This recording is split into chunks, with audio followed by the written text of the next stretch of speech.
Hi, I'm David. I own and operate Country Whatnot Gardens here outside of Rochester, Indiana, which is an hour south of the Michigan state line.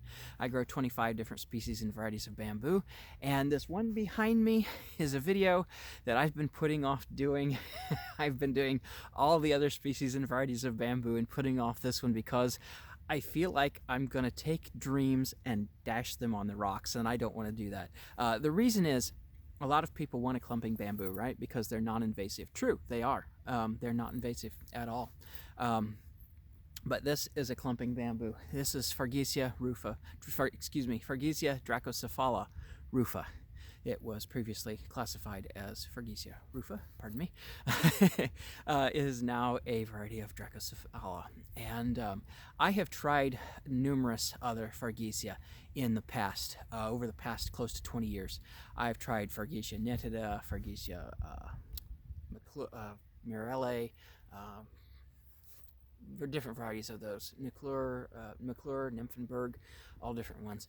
The thing I run into with Mirelle and Nitida, which are reputed to be cold hardy to negative 20 degrees Fahrenheit, is that they do not tolerate high heat and humidity. Reason being is that the Fargesia genus, almost as a whole, is a Himalayan genus, and they come from a mountainous type environment where they neither encounter high heat or humidity, really. And Nitida and McClure, or Nitida and Mirelle, excuse me, Nitida and Mirelle in particular hate summer heat and humidity, and they do much better. They're more better suited to the Pacific Northwest and the New England states. And yeah, I found that they did not do well here, not even in full shade. Fargesia are reputed to be more so shade plants, or at least partial shade, and I found that even in full shade here in northern Indiana in the height of summer, when we would have those hot summer days, Nitida and Mirelle, both their leaves would curl just tight as needles. I mean, super tight, just like pine needles, and that stresses the plant into oblivion. It will not tolerate that, and Rufa here has not done that. I have grown this plant both in full sun and full shade. I've got one in full shade up by the woods. This one here in the summer when the shadows are shorter. In the height of summer, this one is in full sun. And you can see it's doing quite well. It's not stressed. What happened with Nitida and Mirelle were that they would shrink progressively from one season to the next until they're just poof, 1 year would not return at all. They just shrank into nothingness until they literally disappeared, exhausted themselves and disappeared.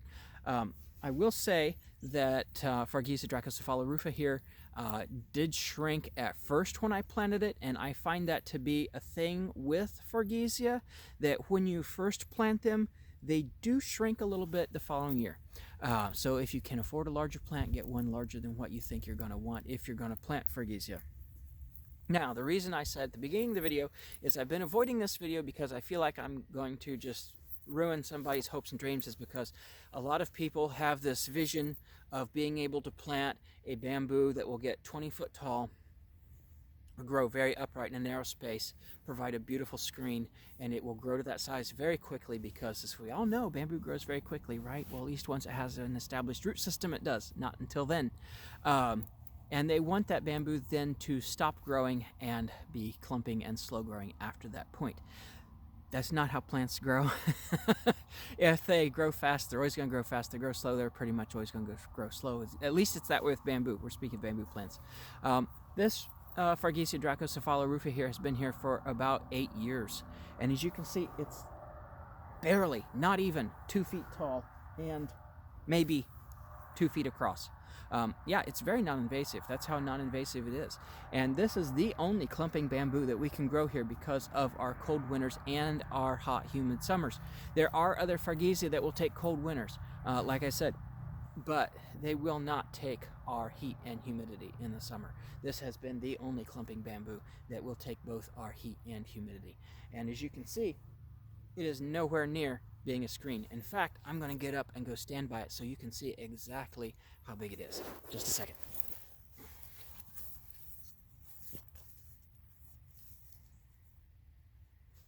There. There's the clumping bamboo. There, that's the clumping bamboo that grows here. Now, that's not going to be a screen. If you want a screen of bamboo, you're better off to put in, and you have it in a small area, you're better off to put in HDPE, underground root barrier, and put in one of the larger growing Fargesia species, because this maximum height ever throughout its entire lifespan is 10 feet. It gets 10 foot tall, 10 foot wide. If it ever does that here in this climate, I will be shocked. I don't ever foresee it getting over 5 feet. Maybe it will prove me wrong, but I don't think so, unfortunately. As far as screening material, no. If you had a backyard lined koi pond or something and wanted a bamboo plant just for the sake of saying you had a bamboo plant, even though it looks more like a clump of field grass, it's not invasive and you could grow it there. It doesn't top kill a lot of winters. You can see some twig damage up top there. That's common. Usually if we get some snow, it tends to settle down in the clump and help protect it. No bigger than it is, you could certainly even wrap it with some burlap to help protect it from the wind in the winter, to help get it through. If you did that and it didn't top kill, it would get larger faster. Notice I said faster, not fast. Nothing about this bamboo is fast. Nothing. And it has a much different root system to it than the running bamboo, such as the Fargesia. Now there are other options that grow a little bit faster and aren't really invasive if you had a small backyard area. The pseudosasas certainly look like bamboo. I think more so than a Fargesia. You could grow a pseudosasa. They don't spread fast. At least not here, not in this climate. I showed you, I think, the other day, several videos back, my pseudosasa, how old they are and how big they are. They don't spread fast at all. This one doesn't either, but I don't think it particularly looks like bamboo. It looks like a clump of field grass. And even when it's bigger, it's still going to have that weeping, cascading look.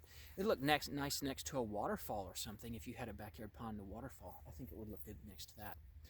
But as far as being an architectural statement in your landscape, having that characteristic and distinct bamboo culm look like we saw with Fargesia nuda in some videos back, it's never going to happen. Not with this one, not with a Fargesia. It's never going to happen. It's going to look like a giant clump of field grass still when it's 10 feet tall, if it gets to 10 feet tall, because that is its growth habit. It has these thin culms that arch outward and very gracefully down. It's certainly a graceful looking plant. It could have its applications. As a screen or an architectural statement in landscape, no, that's not it. That's not where it excels. Every bamboo has its application and things it's good at and things it's not good at. Screening and architectural statements are not something that Fargesia dracocephala rufa is good at in Zone 5B. Perhaps in the Pacific Northwest or the New England states, maybe. They're more suitable for any Fargesia. Even though this one does do well here, it's still going to be better suited to the Pacific Northwest and the New England states, just because it's closer to its home climate. So anyway, I hope I didn't burst too many dreams. I'm so sorry if I did. If you were one of those people who had the dream of fitting a clumping bamboo into a small, narrow space and having it look very architectural and that classic bamboo look and act as a screen and then not spreading any further, not in this zone. If you live in a warmer zone and can grow something like Bambusa multiplex or something like that, then absolutely clumping species with an architectural appeal. But that's not a Fargesia. And this is the only clumping bamboo I have been able to grow here. I've not been able to grow any of the others. I do know someone who many years ago did have a Fargesia nitida that they grew for some years. I don't know if it's still going or not. Last I knew, I think they sold the place. I don't know if the plant's still there. It has, as I recall, had reached about 5 foot tall. And I did get one of those plants, and it did not live here either. So, and it was growing about, I'm going to say about 25 mile away, 25 mile away from here to the east. So maybe that made a close enough difference to the New England states, right? 25 miles. I don't think that was it. But anyway, Fargesia dracocephala rufa here has been the only clumping bamboo I've got to do well. And like I say, if you want that architectural type look and landscape of bamboo, then you're better off putting in, if you have a small area, put in an HDP root barrier and using one of the larger Phyllostachys species. If you have room to mow and contain by mowing, like I do here, then of course you could use one of those larger Phyllostachys species in that application. Fargesia isn't going to fill that role, unfortunately. But anyway, if you had a small backyard area, and be it sun or shade, Rufa seems to do well in both. It doesn't leaf curl. You could certainly use it in a small area, a small flower bed, next to a lined backyard fish pond, something like that. But anyway, it has its places. Screening and architectural statements just aren't it.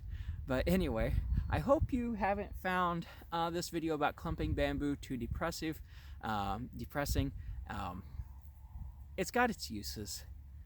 It's just not all that in this zone. I'm sorry. But anyway, that has been Fargesia dracocephala rufa, and thank you for joining me. I really appreciate it for this video, and again, I apologize if I smashed anyone's dreams about clumping bamboo, but thank you for stopping by. I really appreciate it. Thank you so much. Have a great day. Bye.